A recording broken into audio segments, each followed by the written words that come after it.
2024, which we have baptized the year of the foundation, to another episode of our Foundation 101 webcast. Kath Zagatti is joining me. Kath, how are you? I'm very good, thank you. And we should, because we have a lot of hot topic in the single family office space, in the foundation space, in the optimization space, in the legacy planning space in front of us. But before we jump into what is coming, we thought that we would look in the mirror a little bit. What has happened, an update of regional legacy planning, the numbers, and the trends as well, and what we think lies ahead. Yeah, ready to go? Yes, I have a couple of questions for you. I hope you're ready. Do you? All right. I can prepare. Let's go. All right. A year in the mirror. How have foundations fared locally in 2023? So if you look at, you need to step a little bit back. Yeah. So if you look at 17, 18, 19, these were really foundational years. We can call them test year if you want, where a couple of brave souls, mostly MHQ clients, as it turned out, said, okay, I want to try this tool. I understand. I want to try it, for example, just for a bank account or for real estate, not necessarily for my business. And this helped educate the market, the counterparty, the banks to a large extent. We'll come back to that in a few minutes.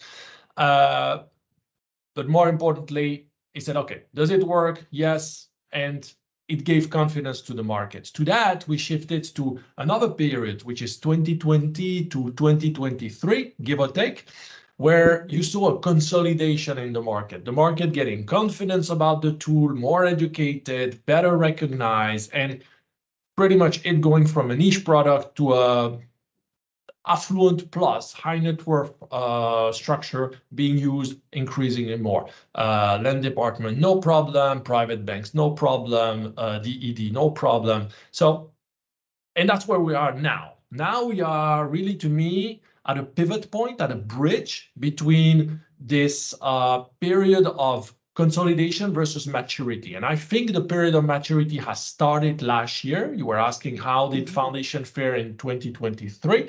Well, thank you very much. 333 foundation registered in 1 year, which is give or take 1/3 of the total registered till date. And we predict, if we continue on that path, probably 450 or 500 foundation registered next year. So we can fairly say that today UAE foundation have become locally a mainstream product.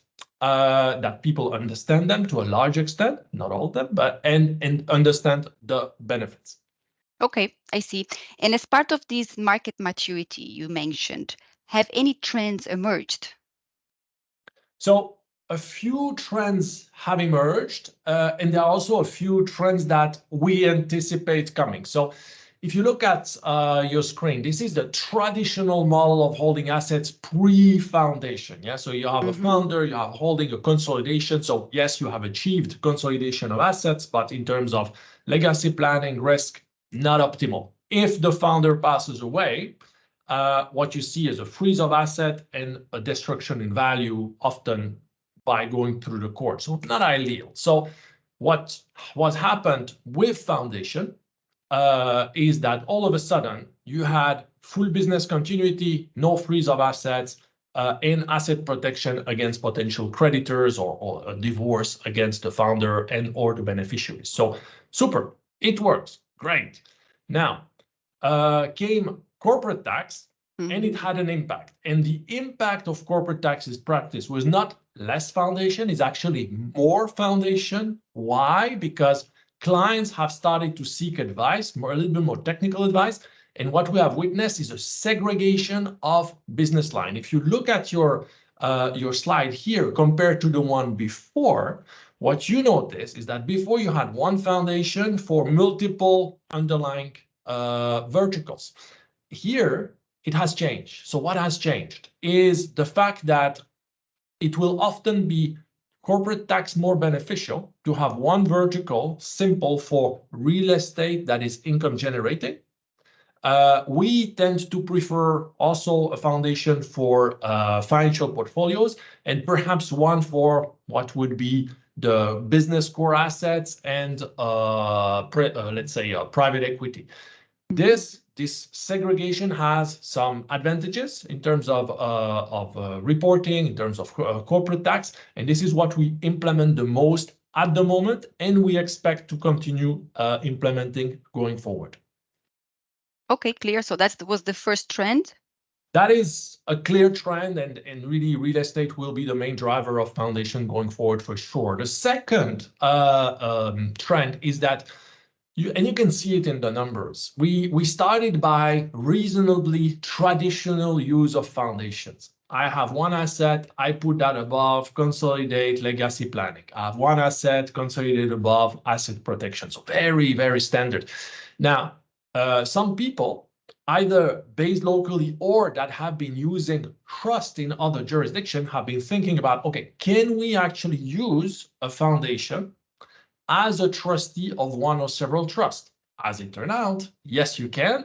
The DIFC allows for it, the ADGM allows for it, the Ras Al Khaimah registry allow for it, but there had not been that many cases in these early test and consolidation stage, but a good bunch of these cases came during this stage of maturity. We as a firm have conducted a few 3-4 years ago and quite a lot last year, whether they were private foundation holding, but also acting as a trustee, which has some benefits, or a purpose foundation, so a foundation without any beneficiaries, which can act as a trustee of one or several trusts, which has a number of advantages in terms of disclosure, in terms of exchange of information, etc. So we have gone from a very standardized model to something a little bit more sophisticated, which people need to educate themselves about. We have a few publications on the topic, but now we know that both can be done, and the registry, the regulator, understands them. So this is very positive trend indeed. So this is the third trend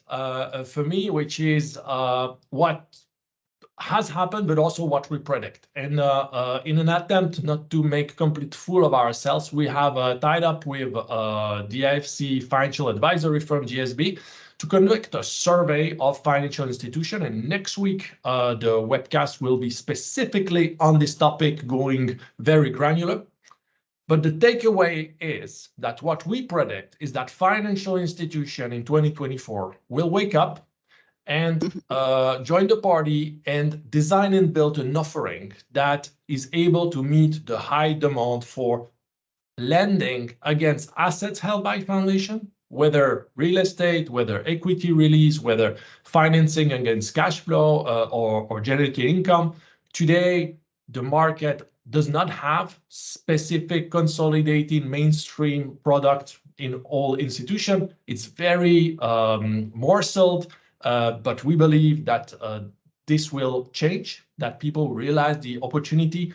Remember, for most people that live in the Gulf, 85% of their assets are in the Gulf. So if they are unable to monetize these and get loans against these assets under foundation, there is a problem. So we think banks will wake up, financial institutions will wake up, financial advisory firms are definitely waking up, and a few banks that we know are building products to be able to cater to that. That is a huge change. And the moment that is done, then that sorts the market, and we will have a 360 offering on and around foundation in the Gulf. Okay, great, very clear. Thank you, Yann. And next week we get a break, or rather we shift our attention to our SFO mini-series, but Hermione Harrison will go in depth through the key takeaways of our UAE Foundation's financing survey. Stay tuned. Thank you again for today. Thank you very much. Bye-bye. Bye.